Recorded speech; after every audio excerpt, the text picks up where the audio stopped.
Hello and welcome once again to the Political Rumble, where we look at issues that are dominating the political newscape and raise several big questions around them. On this Political Rumble weekend debate, we are looking at the question that has dominated the headlines for several days now. The winter session of Parliament ended this week, but ended with a record 146 MPs being suspended. Opposition MPs being suspended because they were demanding a statement from the Home Minister Amit Shah on the security breach that had taken place in Parliament. The government, on the other hand, says that these opposition MPs violated every rule and tenet of Parliament, raising slogans with placards, entering the well of the House. At the end of the day, as the 17th Lok Sabha is slowly but surely drawing to a close, here is a figure that you must remember. Between 2004 and 14, only 50 MPs of Parliament were suspended. Between 2014 to 2024, that number has quadrupled to 2010. So is parliamentary democracy now on a ventilator? What is the future of parliamentary democracy if in every session the government and the opposition will be in a head-on collision? To answer some of the questions, Yogendra Yadav, co-founder Swaraj India, Jaiprakash Narayan, founder Lok Satta, Rajat Sethi, political commentator. We haven't brought the BJP and Congress because we've heard their arguments on several occasions in recent weeks. Let me raise the big questions. Is there a total breakdown of Parliament? Is parliamentary democracy in danger, as some are suggesting? Has Parliament just become dysfunctional? Is the political executive taking over the legislature? Is the separation of powers only in theory? Is the Modi government in absolute control, or is the opposition increasingly desperate? Lots of questions. Let's try and get some answers. You first, Yogendra Yadav. What's your sense? You've been a critic of the Modi government. Do you believe that parliamentary democracy is in danger, or is the opposition being alarmist? Rajdeep, to my mind, something much more than this is at stake. There comes a moment in the life of a nation where suddenly things that have been happening gradually come to you in a flash, and then you suddenly see the big picture. The expulsion of 140 MPs was one such moment. What we are looking at is not merely a virtual death of the Parliament, and I call it death of the Parliament as an institution.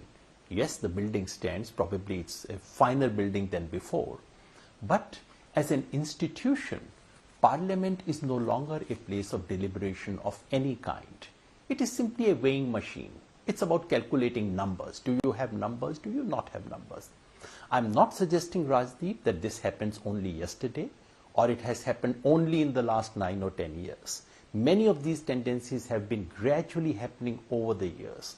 But what we saw this time has brought it to a point where we can virtually say that the Parliament as an institution really has no meaning in this country. But it's much more than simply what I would call the death of Parliament as an institution.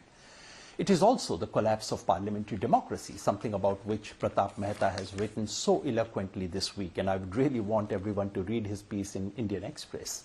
Basically, the fiction of legislature, executive, judiciary has disappeared. It's an executive rule, untrammeled, uncontrolled, unregulated rule of the executive. So it's more than that. You're suggesting what we are heading... witnessing is really, Rajdeep, just Yes. 2 more steps. Please go ahead. Yeah. I wanted to say it's not merely parliamentary democracy, Rajdeep.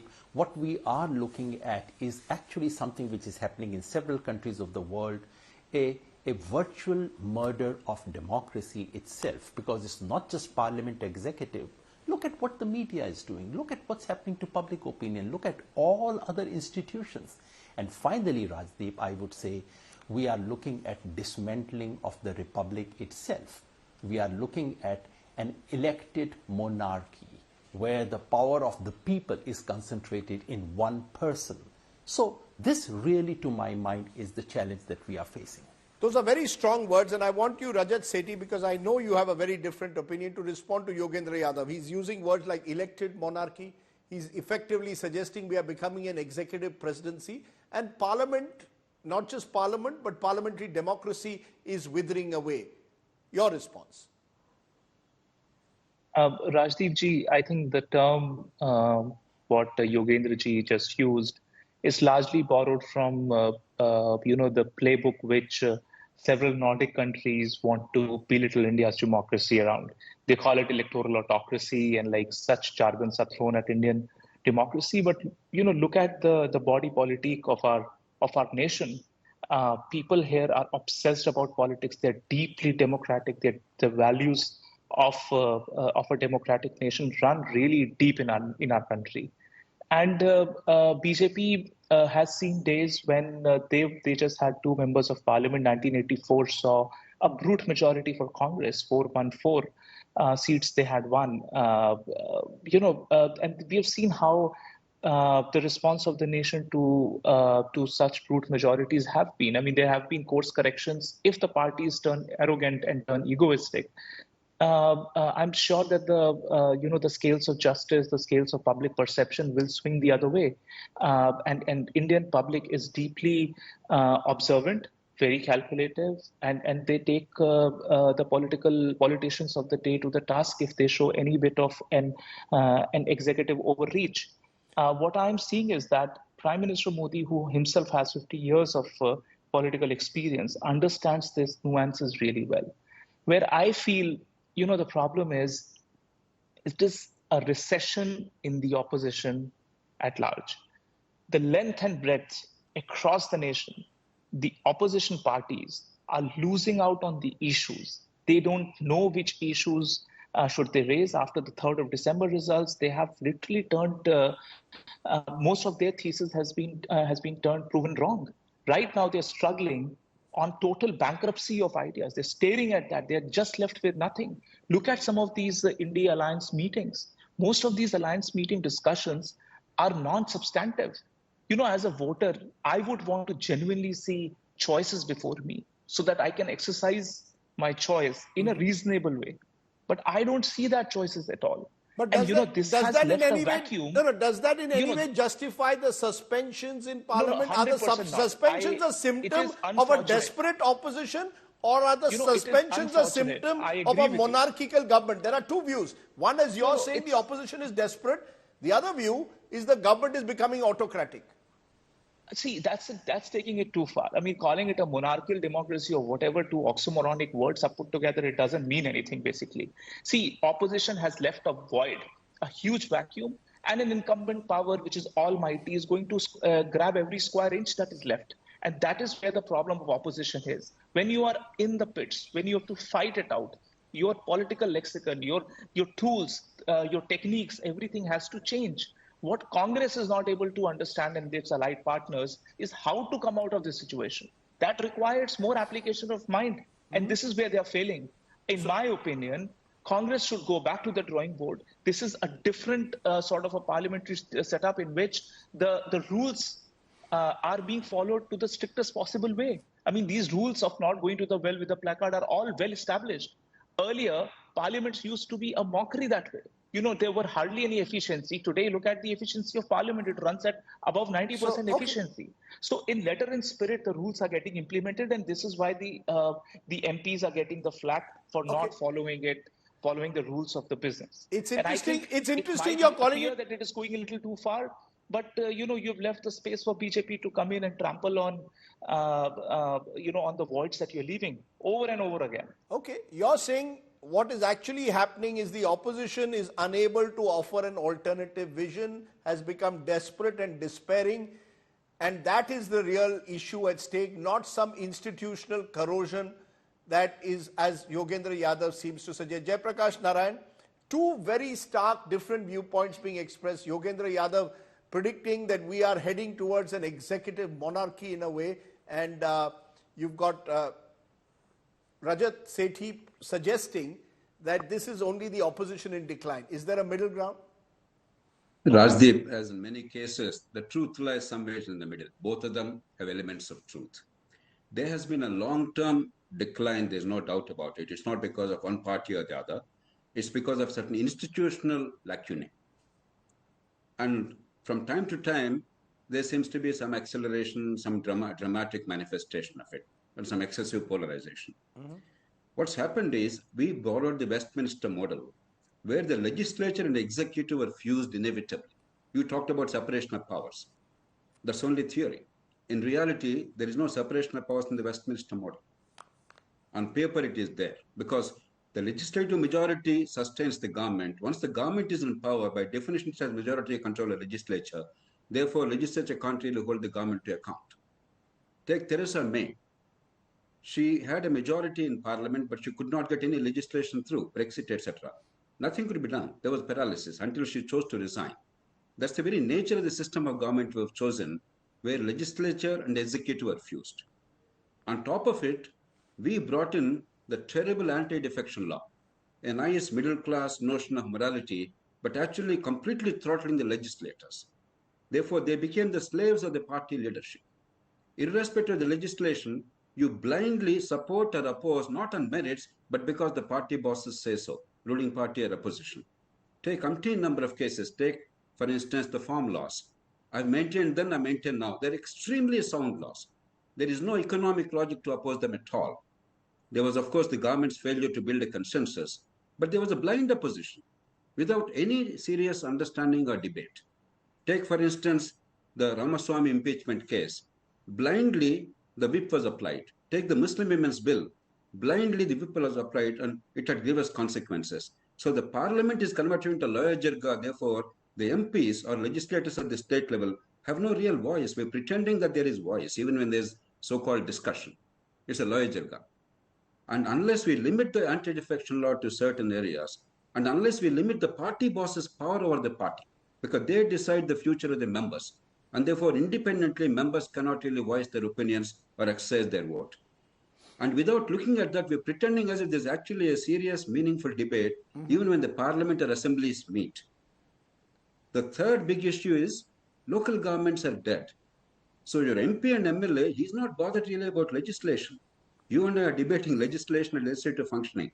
Really speaking, the legislator is actually nurturing the constituency or indulging in influence peddling because he spent a lot of money somehow, he must make good that.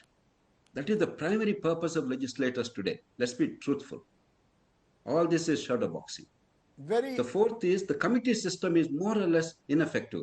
In parliament, it's somewhat functional, but not really effective because committees are not empowered. States, they are more or less non-existent. As Woodrow Wilson said, Parliament in session, he talked about Congress in America.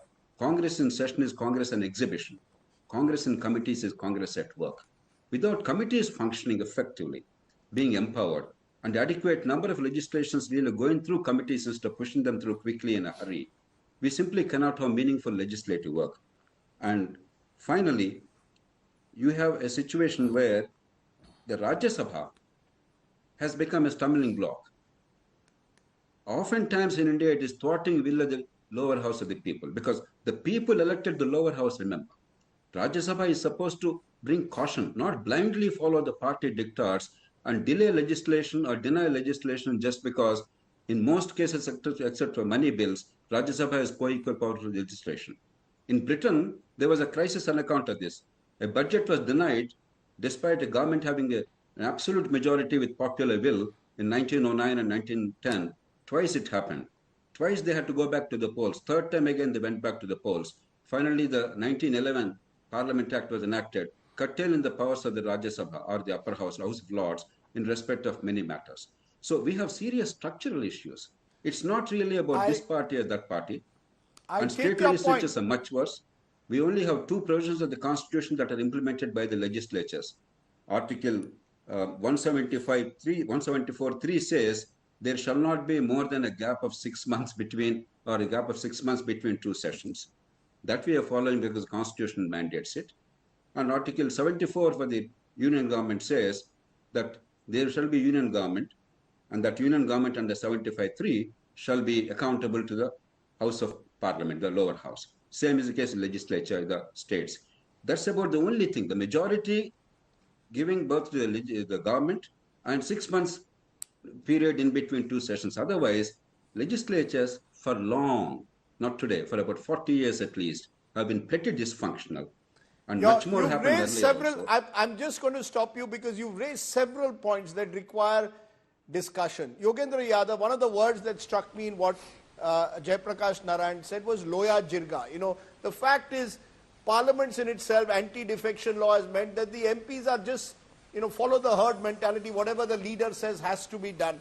But more importantly, the structural issues that were mentioned just now by Jayaprakash Narayan struck a chord because I'm seeing them happening. Select committees of parliament, standing committees, most of them don't meet often enough, bills are not often sent to them, and even their recommendations are often not being accepted. It seems almost, therefore, that this has been building up for a while and has now led to the situation where anyone who comes to power will treat parliament as an appendage, especially when they get big majorities. So the structural issues are as much important as you targeting any individual.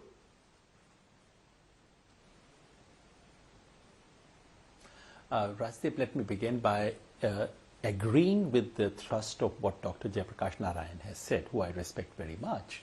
Of course it is true, and I actually said that much of this decline is not restricted only to the last 1 week, last 1 year, last 10 years. Yes, it is true that Parliament as an institution hasn't really picked up and has actually declined over the years. It is true that the fiction of parliamentary democracy is losing itself all over the world, not just in India.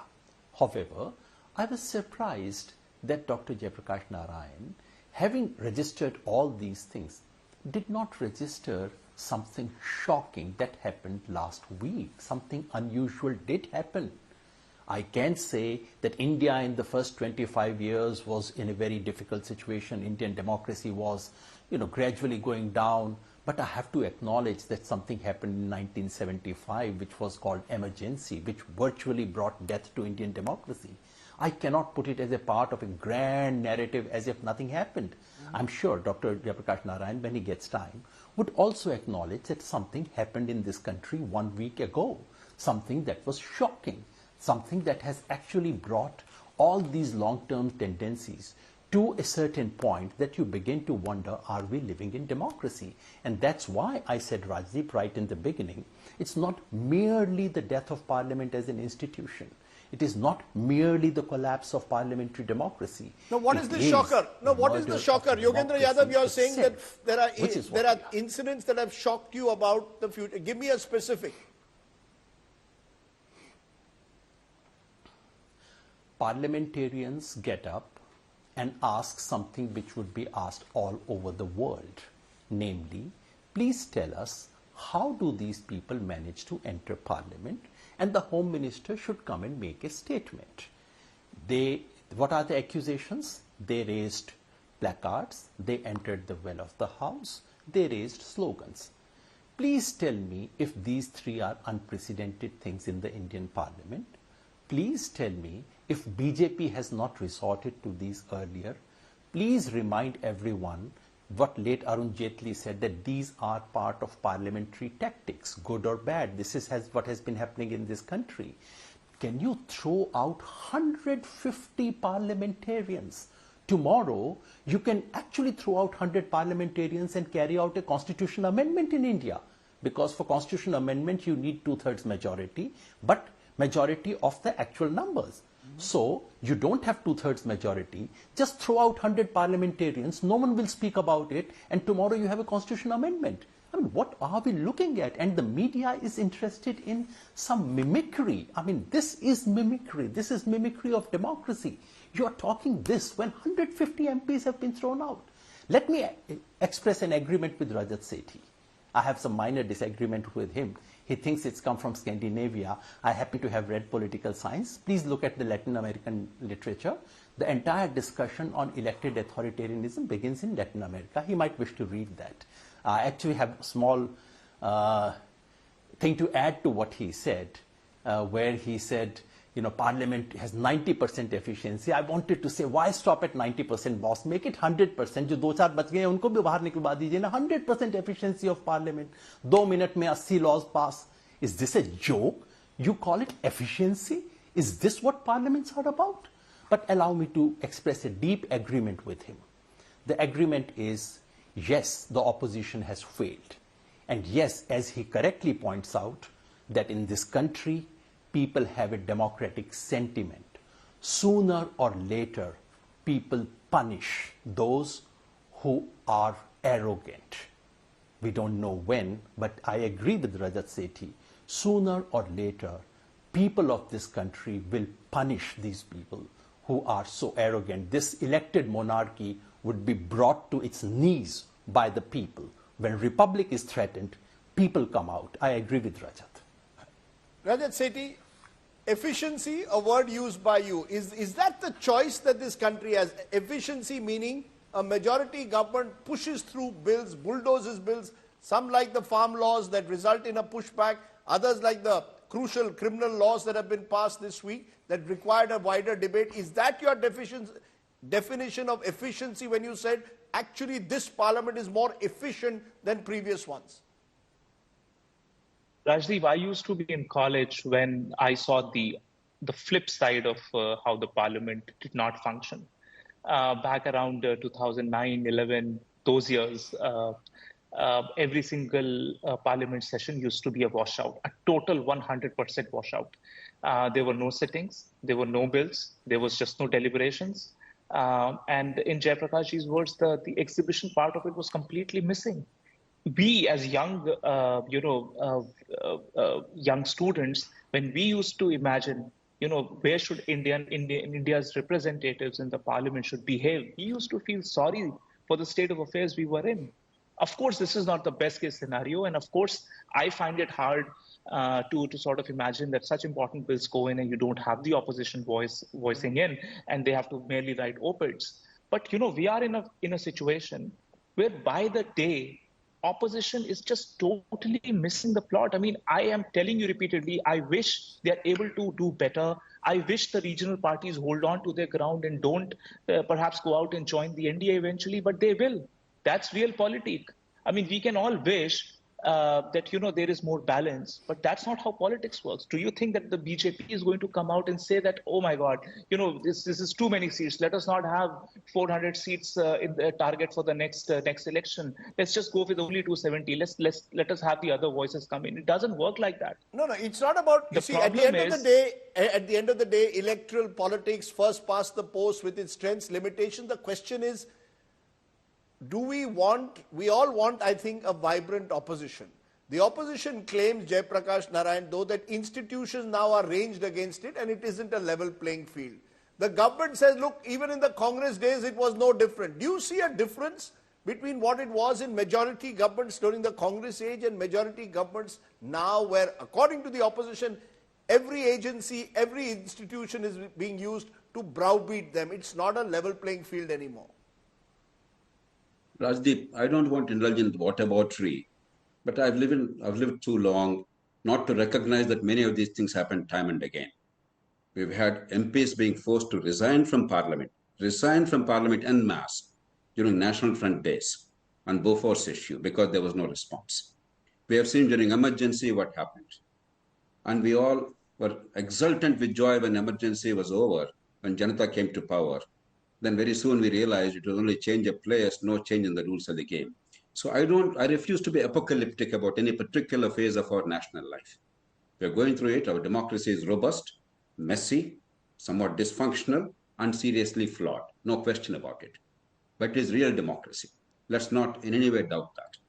Having said that, take this current case of this misguided youth attacking the parliament very foolishly. It was a serious breach of security. We were lucky that it was not terrorists who could have caused havoc. There are only three possible responses in a rational society: governing party or opposition. One, how do you tighten security to prevent this breach of security in future? Two, how do you improve the protocol so that the MPs will not give passes without knowing the antecedents of people? Three, how do you ensure justice to the people who violated the security? Instead, we created a tamasha in the country. One side says only Home Minister must speak. The other side says Home Minister will not speak. Both are meaningless responses in my view. Right. It is zit. Both sides holding fast, not to a principle, but to a fetish, holding the country to ransom. There's no hero here. Both are guilty parties. Let me give you a second thing. suspension en masse is actually foolish on the part of the government. Forget democracy, forget grand constitutional notions. It's actually pretty bad politically. What is the great thing you're accomplishing? Nothing. And the laws that you enacted, the 3 criminal laws, they came after 150, 160 years, at least 2 of them. Criminal justice system is in an awful mess in this country. There are 3.5 crore criminal cases alone pending in the country, the largest number in the world, and twice the number of civil cases, again unusual in the world. Our rule of law system is in shambles. Here is an opportunity to actually have cool deliberation. Take some more time, study it more. There's no hurry, there's no political necessity, there's no advantage, there's no hurry. You could have taken time in the committees. You could have had a detailed debate for a week or 10 days on these criminal laws, because after all, legislations after 150 years bring everybody in the opposition and ruling party together. Like, Lokpal bill, we had that kind of discussion. GST law. So nobody gained here. It's politically foolish, apart from the other proprietary issues. I have to stop you for a moment because we've run out of time, but I think all 3 of you have raised very valid concerns. I have certainly been illuminated, enlightened by this discussion, because I think it's time for us to look beyond the noise, to look at the real issues that are bedeviling our democracy. One doesn't believe that Indian democracy is so flawed that it will collapse overnight. But we must remain sentinels, constantly guarding against any excesses. That's why we did this Parliament Roundtable. Yogendra Yadav, Jai Prakash Narayan, Rajat Sethi, thank you all very much for joining me on the show tonight. Bye for now. Stay well, stay safe. Jai Hind. Namaskar.